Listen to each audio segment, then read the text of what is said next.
उधर जल रहा था पाकिस्तान, इधर इसरो ने सीक्रेटली रच डाला इतिहास। इसरो ने बना डाला सेमी क्रायोजेनिक इंजन, दुनिया में मच गई खलबली।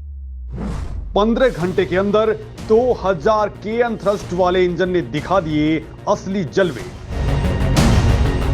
दोस्तों, इसरो ने करोड़ों भारतीयों को ऐसी गुड न्यूज दे दी है कि अब अंतरिक्ष में ताबड़तोड़ मिशन का तूफान आने वाला है। इसरो के वैज्ञानिकों ने दिन रात कड़ी मेहनत के बाद उस रॉकेट इंजन को टेस्ट कर लिया है जो आने वाले वक्त में भारत के स्पेस सेक्टर के लिए माइलस्टोन साबित होने वाला है। दोस्तों, ये वही इंजन है जो गगनयान को अगले साल अंतरिक्ष में लेकर के जाएगा। ये वही इंजन है जो चंद्रयान 3 से लेकर के आदित्य L1 मिशन को लॉन्च करेगा। दोस्तों, इसरो ने इंजन टेस्ट को लेकर के ये बड़ी गुड न्यूज तब दी है जब हमारा पड़ोसी पाकिस्तान खुद की लगाई आग में झुलस रहा है। वो पाकिस्तान जिसकी स्पेस एजेंसी एक वक्त में इसरो से बहुत आगे निकल चुकी थी। इसरो बना भी नहीं था तब पाकिस्तान की सुपारको स्पेस में रॉकेट लॉन्च कर चुकी थी। वो अलग बात है कि उसके बाद पाकिस्तान आज की डेट में अपना खुद का सैटेलाइट लॉन्च नहीं कर सकता है और इसरो स्पेस में एक साथ 104 से ज्यादा सैटेलाइट लॉन्च करने की काबिलियत रखता है। और अब तो इसरो ने नया ही गदर मचा दिया है। दोस्तों, अब इसरो ने जो रॉकेट इंजन तैयार किया है उससे दुनिया में जलन क्यों मचने वाली है, इस सेमी क्रायोजेनिक इंजन की टेस्ट के क्या मायने हैं। इसरो अब केरोसिन इंजन का यूज करके 8000 से ज्यादा टन वजन वाले भारी भरकम सैटेलाइट्स को चुटकियों में कैसे लॉन्च कर पाएगा। इसरो ने कैसे 15 घंटे के अंदर ही दुनिया को बता दिया कि अब वो मैदान का बड़ा खिलाड़ी बन चुका है। तो चलिए दोस्तों, इस सेमी क्रायोजेनिक इंजन और क्रायोजेनिक इंजन टेक्नोलॉजी को डिकोड करते हैं और जानते हैं कि इसरो का यह तूफान कितना तगड़ा है।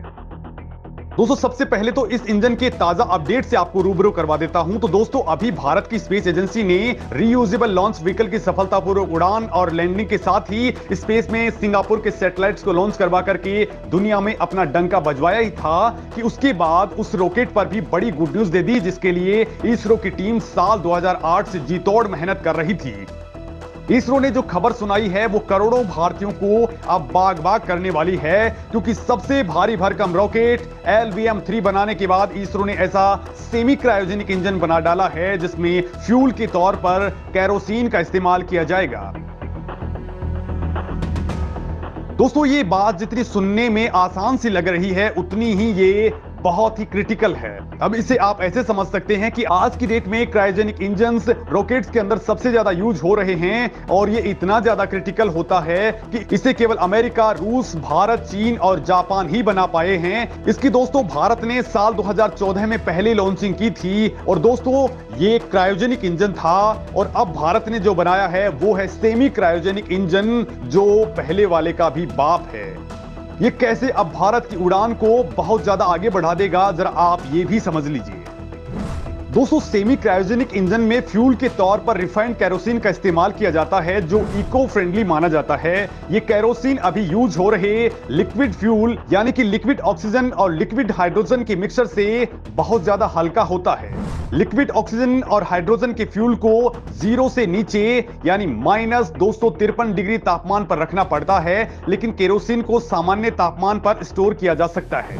ये रॉकेट लॉन्च के दौरान ज्यादा शक्तिशाली थ्रस्ट यानी धक्का उत्पन्न करता है। अभी वाला सेमी क्रायोजेनिक इंजन 2000 केएन का थ्रस्ट पैदा करता है।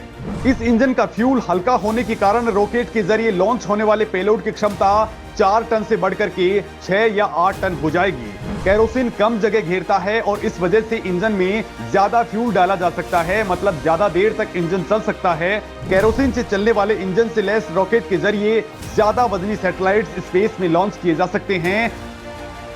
दोस्तों, इसरो अब जो चांद के लिए चंद्रयान 3, मंगल के लिए मंगलयान 2, सूरज के लिए आदित्य L1, शुक्र ग्रह के लिए शुक्रयान और अंतरिक्ष में सबसे बड़े मिशन यानी गगनयान के लिए जो रॉकेट लॉन्च करने वाला है उसमें ये सेमी क्रायोजेनिक इंजन वाला रॉकेट ही यूज होगा।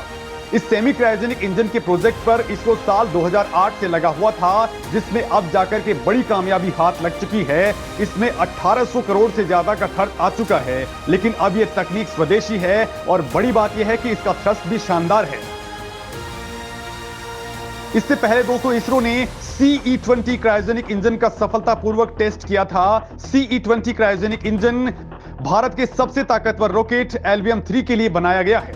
उस इंजन ने भी टेस्ट के दौरान 40 सेकंड में 20 टन के थ्रस्ट लेवल यानी धक्के के साथ काम किया था। इसके बाद थ्रस्ट कंट्रोल वॉल्व को मूव करके थ्रस्ट लेवल को 21.8 टन तक बढ़ाया गया, यानी लगभग 22 टन तक का इसमें थ्रस्ट पैदा कर दिया गया।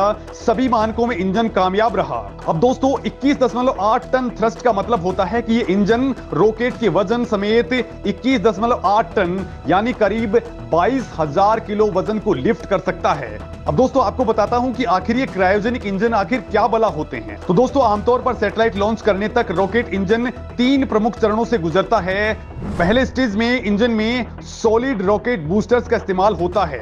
इसमें इंजन में सॉलिड फ्यूल होते हैं। इस स्टेज के बाद जब सॉलिड फ्यूल जलकर के रॉकेट को आगे बढ़ाता है तो ये हिस्सा रॉकेट से अलग होकर के जमीन पर गिर जाता है।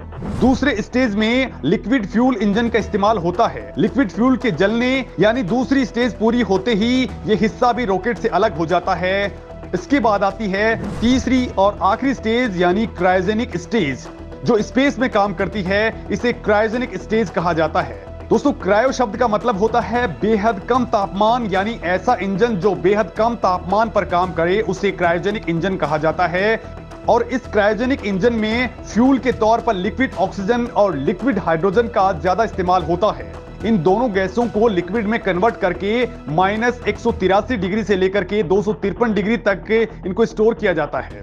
अब दोस्तों भारत ने जो नया टेस्ट किया है वो इस फ्यूल की तकनीक को लेकर के ही है। दोस्तों पहले वाले इंजन में क्रायोजेनिक फ्यूल को लिक्विड स्टेज में रखने के लिए बेहद कम तापमान पर स्टोर करना पड़ता था, लेकिन अब जो नया टेस्ट हुआ है उसके जरिए ये दिक्कत दूर हो चुकी है और अब लॉन्ग व्हीकल मार्क 3 यानी LVM-3 और भी ज्यादा ताकतवर बन चुका है, जो अब 6 टन से ज्यादा वजन के सैटेलाइट्स को लॉन्च कर डालेगा। दोस्तों आपको बता दूं कि साल 1993 में जब भारत इस क्रायोजेनिक इंजन की तकनीक को हासिल करने के लिए रूस के पास गया था, तब अमेरिका के धमकाने पर रूस समेत तमाम ताकतवर देशों ने भारत को क्रायोजेनिक इंजन देने से साफ इनकार कर दिया था।